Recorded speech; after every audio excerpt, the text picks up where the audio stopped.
Hello, everyone, and welcome back to another episode. I'm your host, the Millennial Investor, and today we're going to be going over the almighty Apple stock. This stock is a stock that everybody loves. It's the largest stock in the entire stock market. And basically, this is the stock that is revered by so many other investors. Pretty much, it is in the green almost every single day, and it was in the green yesterday, and they are about to report earnings. So basically, I wanted to go over the focus on Apple's business model, on their revenue streams, on their balance sheet, and basically look at the fundamentals of the business, because it doesn't matter so much where this company reports numbers this quarter or next quarter. Where's this company going to go in the long term? In the last 5 years, it is up 209%. So buying at one position and then selling out a month later is not an investment. That's trying to guess based off of quarterly earnings, off of excitement of the stock. But we want to focus on the fundamentals of the business. So in this video, we'll be going over Apple.com website, just go over all the basics of their products. We'll be going over their CEO and their other executives, specifically going to be focusing on Tim Cook.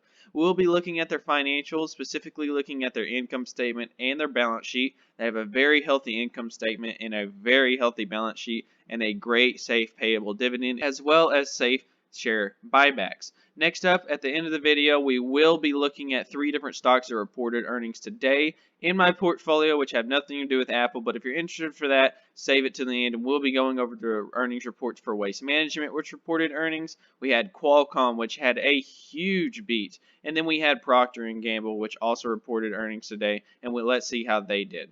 And I'm going to go ahead and load up Robinhood here, because Robinhood offers pre-market trading, and you can see how the stock is performing. In after hours, it is up 11.43% on Qualcomm, and I do own shares of Qualcomm, and it is one of the smaller parts of my position, but the market is about to open, and it is up nearly 12% on earnings beat, which did take it to an all-time high, so I did just mention that. And speaking of this video, Apple, I am a shareholder of Apple. It is a small part of my portfolio, and one thing I am doing, which I haven't mentioned yet, we are about to edit this portfolio involving Apple, which is one of the main reasons why I wanted to make this video. But before I do that change to my portfolio, I'd like to mention, if you haven't already, go ahead and check out the referral link in the bottom of the description. If you're wanting to sign up to M1 Finance, this referral link is in the description of all of my videos. I do have 8 people that have signed up successfully so far, and you get $10 just for signing up. $10 just for signing up and using this brokerage. And even if you're not interested in M1 Finance, there's lots of other things in that description you need to check out. Other referral links to credit cards, information about me, mentorship calls, other things like that you need to check out in the description. But let's go ahead and edit this. And what I'm going to be editing this is that I'm going to be bumping up 1% to my position in Altria, and I'll be taking down 1% in Apple. Why will I be doing this? Well, as you could probably tell from my opinion, I think that Apple is starting to get a bit pricey at these prices. I love the company. I will not be selling out of anything, but I do want to lower my target weights, and I will be going over that why. Now, first of all, let's start off. Let's go ahead and sort by stocks here. You can see that it's the most valuable company in the world. Now, before we talk about anything with Apple, before we talk about their charts, before we talk about their business model, let's just go ahead and look at Apple.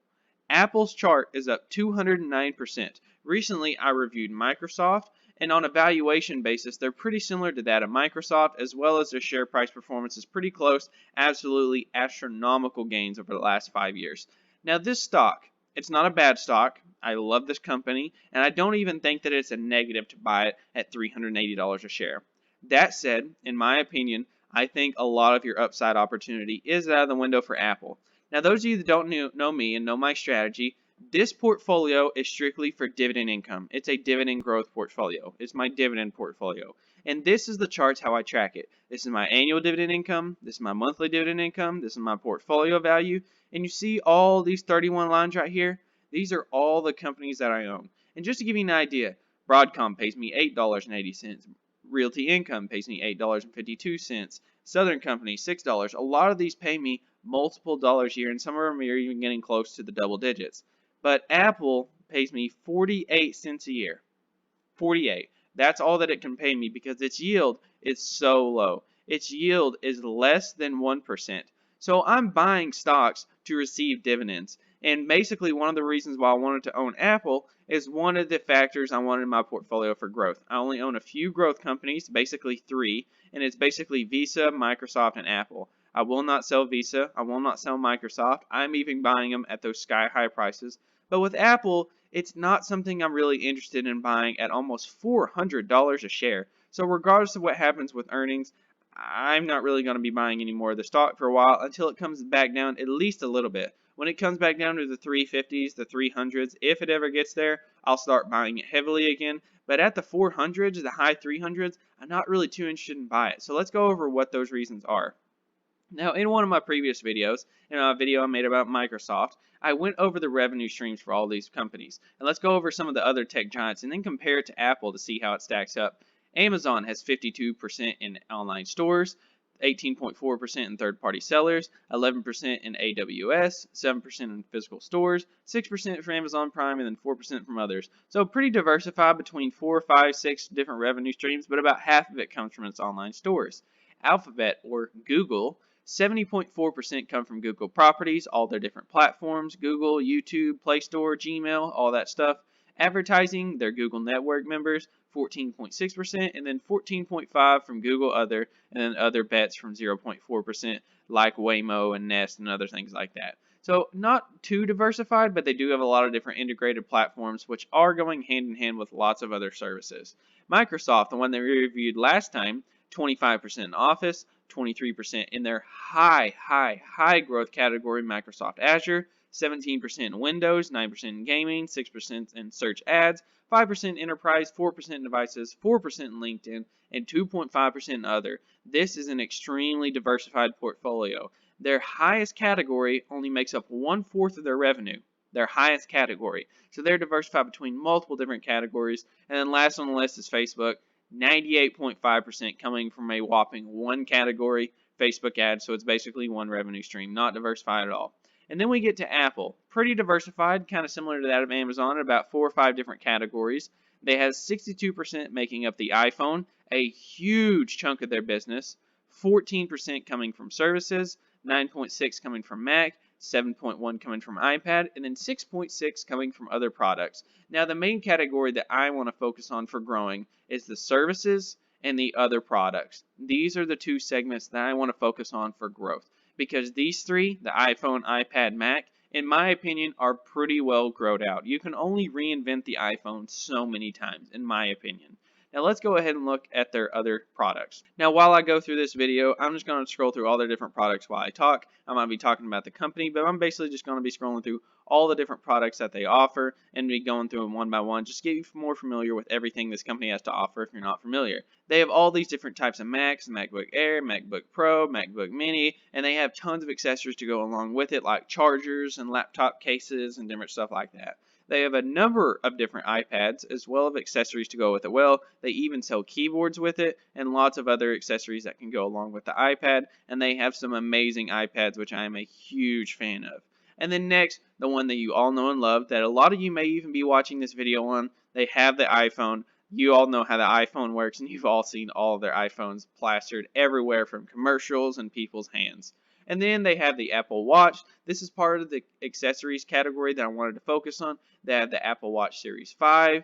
They have AirPods, and they have other accessories as well that is a growing category, which we'll be touching on that in just a moment. But their Apple Watches are sleek, they are popular, and they are very fast growing. And they are very easily integrated with the iPhone, which millions and millions and millions of people have.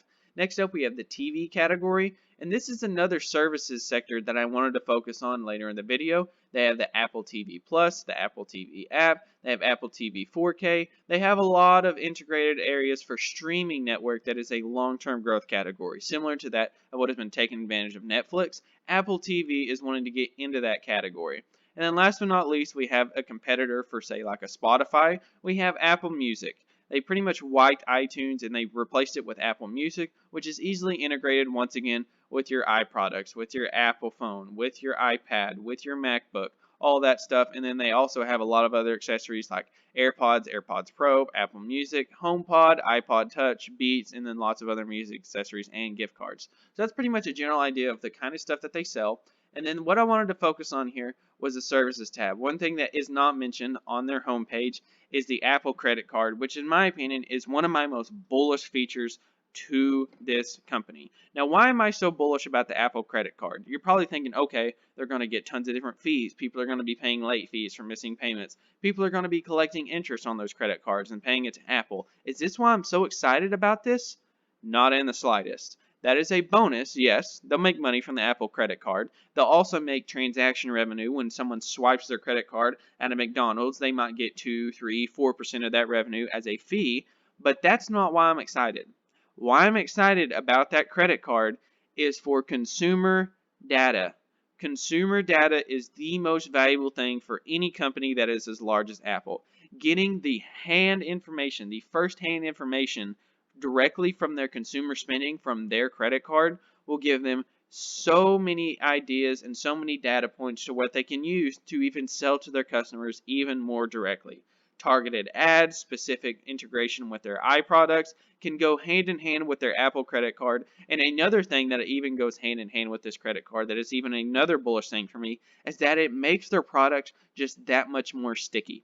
So let's go, for example, let's say the BlackBerry, like the old-timey BlackBerries that were super popular. And then when the iPhone came out, it pretty much made BlackBerries extinct.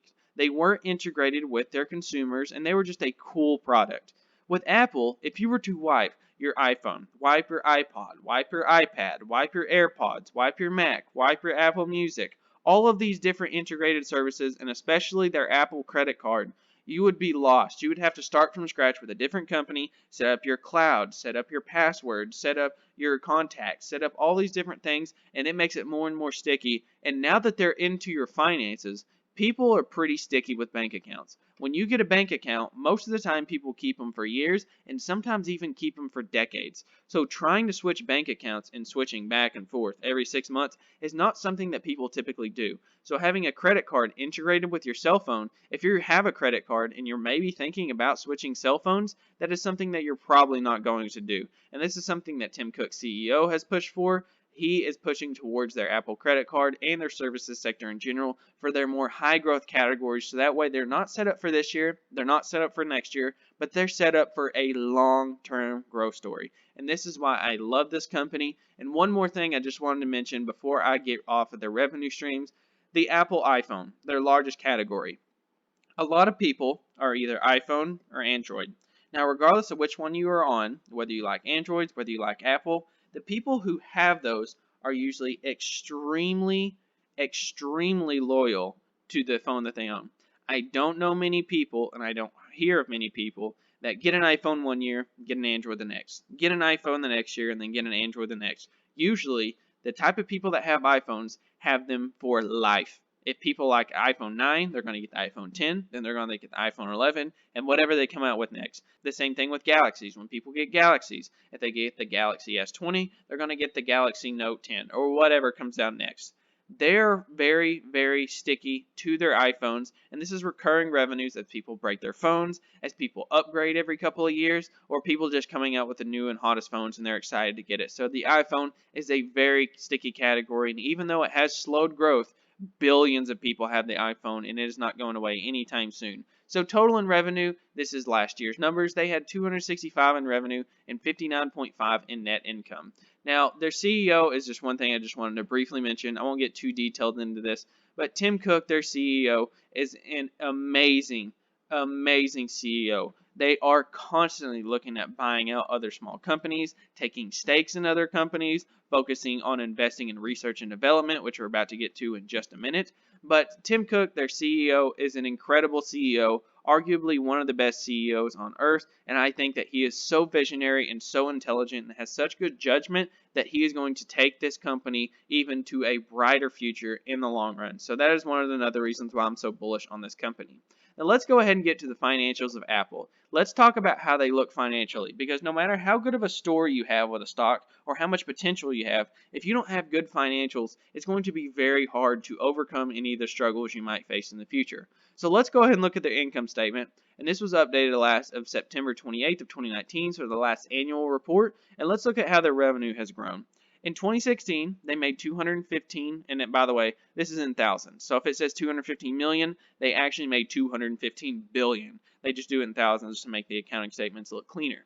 But they had 215 billion in revenue, The next year in 2017, they had 230 billion in revenue. The next year they had 265 billion, and then the last year they had 260. So their first slowed growth.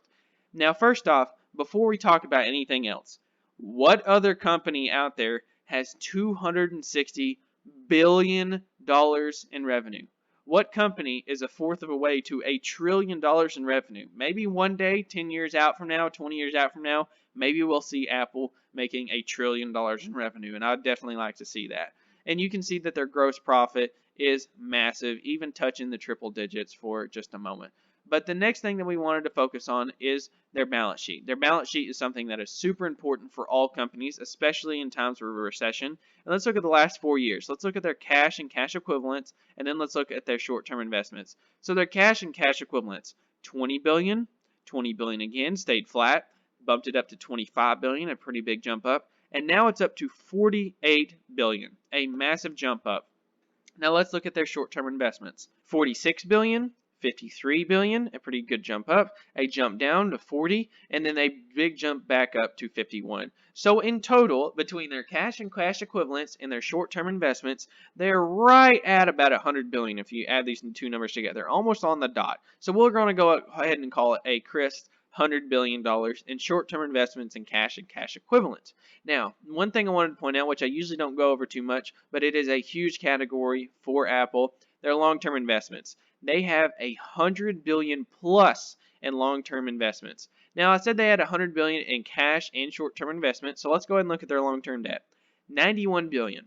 So they have almost exactly a 1-to-1 ratio to long-term debt to cash and cash equivalents. So basically what this means is that they can pay off the entirety of all of their debt tomorrow and take it down to zero and still have money left over and still have 105 billion in long-term investments, and that is absolutely incredible to see a company of this size having that much of a cash pile, because a lot of other companies are very unhealthy with their financials, especially in a recession. So to see that Apple has an amazing balance sheet is a positive for me, which makes you one more reason why you should want to buy this stock.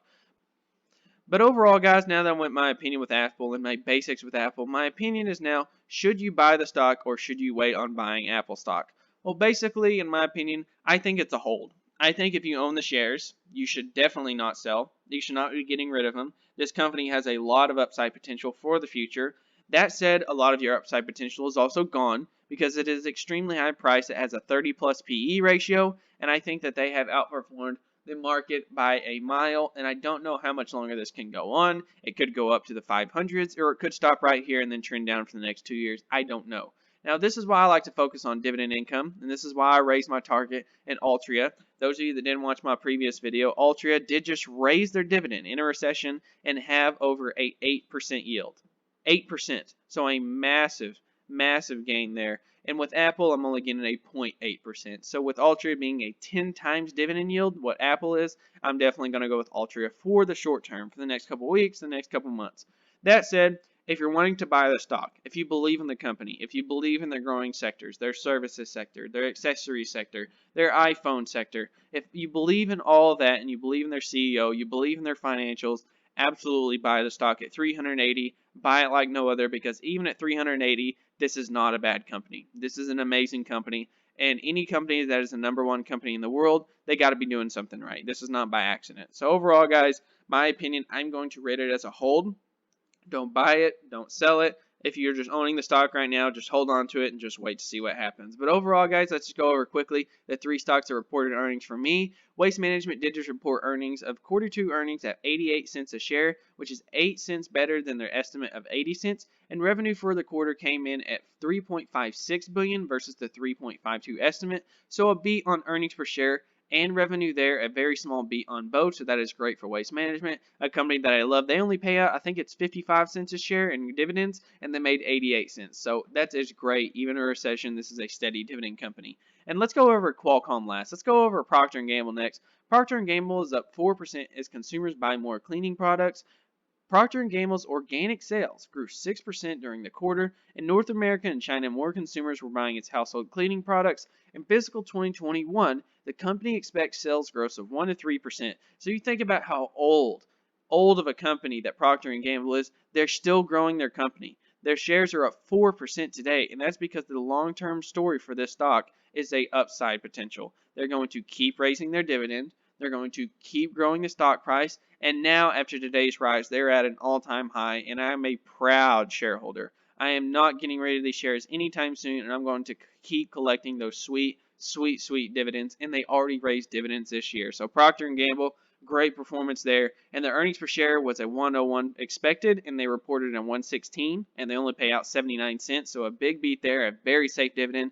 And revenue came in about 0.7 billion higher than expected. 17.17 is what came in, and only 16.97 was expected. So a big beat there. And last but not least, let's get to Qualcomm. An expected EPS was 71 cents, and they came out with 86. So a pretty decent beat there. And then the revenue was a small beat. And you can go ahead and read this article here because we're running out of time. If you're interested, go search this up and look at the information. But Qualcomm soars after striking patent deal with Huawei, and Huawei gave them a huge boost in their revenue, and they were up as much as 13% today. And I think that this stock is going to do amazing in the long run. And guess what?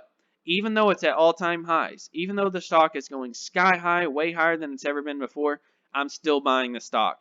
After this rise, it hasn't updated yet. The market's about to open in a couple minutes, but this is going to open up at about $105 a share. Well, you want to know the beauty of that?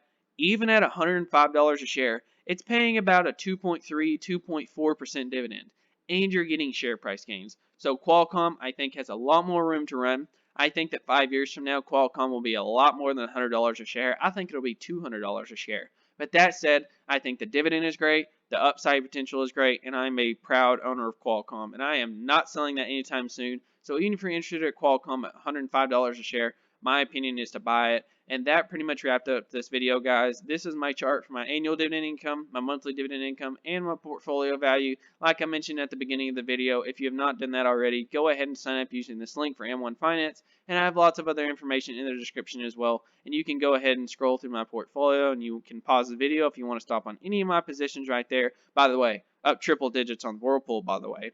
But now we're up on pretty much every position that I owned, and overall the portfolio is doing fantastic, up 23.78% on a money-weighted return, and we are up 16.39% on a time-weighted return. And you can see the portfolio is doing very great. Considering that I've only funded it $2,400, we are over $3,050. So doing very great, guys. Thank you guys so much for watching. Leave a comment down below what you thought about this video or any questions you have for me, and I will see you guys next time.